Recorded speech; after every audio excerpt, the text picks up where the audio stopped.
Parliament ఎన్నికల సందర్భంగా కార్యకర్తల సమావేశం నిర్వహించారు. కాంగ్రెస్ పార్టీ పాల్గొన్న ఎంపీ అభ్యర్థి ఆత్రం సుగుణ, ఎమ్మెల్యే బొజ్జు పటేల్ మంచిర్యాల జిల్లా జన్నారం మండల కేంద్రంలో పార్లమెంట్ ఎన్నికల సందర్భంగా కార్యకర్తల సమావేశం నిర్వహించారు. కాంగ్రెస్ పార్టీ ఈ కార్యక్రమానికి ఆదిలాబాద్ పార్లమెంట్ అభ్యర్థి ఆత్రం సుగుణ, ఖానాపూర్ ఎమ్మెల్యే వెడ్మ బొజ్జు పటేల్ ముఖ్య అతిథిగా హాజరయ్యారు.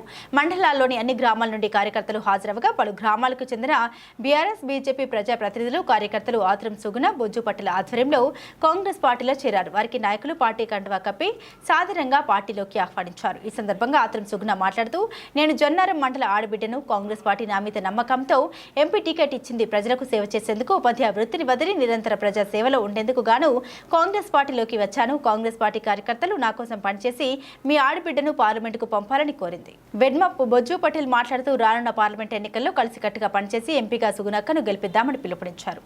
కాబట్టి సోదరులారా, సంస్కృతి సాంప్రదాయం నేర్పించింది తాత ముత్తాతలు, మన తాత ముత్తాతలు. ఇప్పుడు ఏదో బీజేపీ పేరు మీద జై హనుమాన్, జై శ్రీరామ్ అనగానే మనం అంటలేం. కాబట్టి మన సంస్కృతి సాంప్రదాయంలో నేర్పింది మన తాత ముత్తాతలు. ఈ రోజు వాళ్ళందరూ రాముని పేరు మీద, శ్రీరాముని పేరు మీద రాజకీయం చేస్తున్నారు.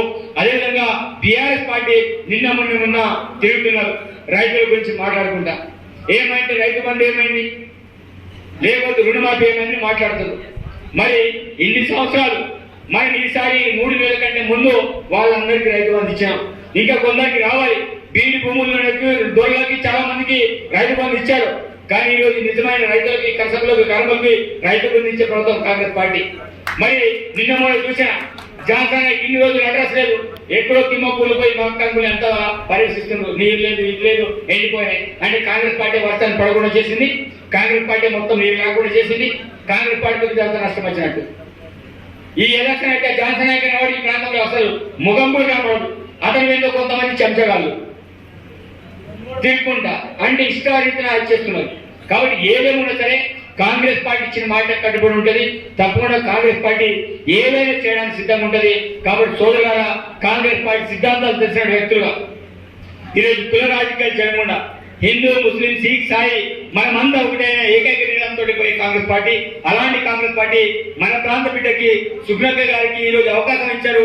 ఈమెను గెలిపియండి. తప్పకుండా ఈమె మీ అందరికీ రుణపడి ఉంటుంది. తప్పకుండా ఈమె గెలిస్తే అక్క, నేను మీ మిత్రం కలిసి ఈ ప్రాంత సమస్యల కోసం మేము పోరాటం చేస్తాం.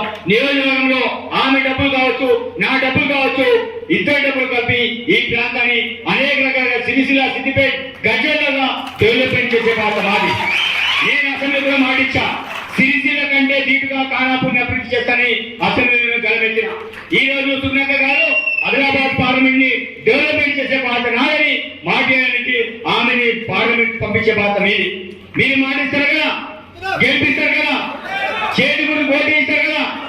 ఈ రోజు మీరందరూ కూడా ఈ రోజు నుంచి 5 న్యాయ సూత్రాలు ఏదైతే రాహుల్ గాంధీ చెప్పినట్టు 5 న్యాయ సూత్రాలు ఉంటాయో గడప గడపకు మీరు తీసుకెళ్ళండి. ఎందుకంటే ఈ ఎలక్షన్ ఒకటి ఎన్నికల కనబడదు. అదే అసెంబ్లీ ఎన్నికలంటే చాలా రకాలుగా ఏం కనబడుతుంది అంటే, అసెంబ్లీ ఎన్నికలలో మీకు ఒక ఎలక్షన్ వాతావరణం కనబడుతుంది. కానీ పార్లమెంట్ ఎన్నికల్లో ఎలక్షన్ వాతావరణం కనబడదు. కాబట్టి మీరే ఎంపీలు, మీరే ఎమ్మెల్యేలు, మీరే డోర్ తిరగాలి. సుగుణక్క వచ్చినా రాకపోయినా మీరందరూ కూడా గడప గడప తిరగాలి. నేను వచ్చినా రాకపోయినా మీరందరూ కూడా గడప గడప తిరగాలి. కాబట్టి సోదరులారా, మీరు ఆ రకంగా క్షేత్రస్థాయిలో బలంగా పనిచేసిన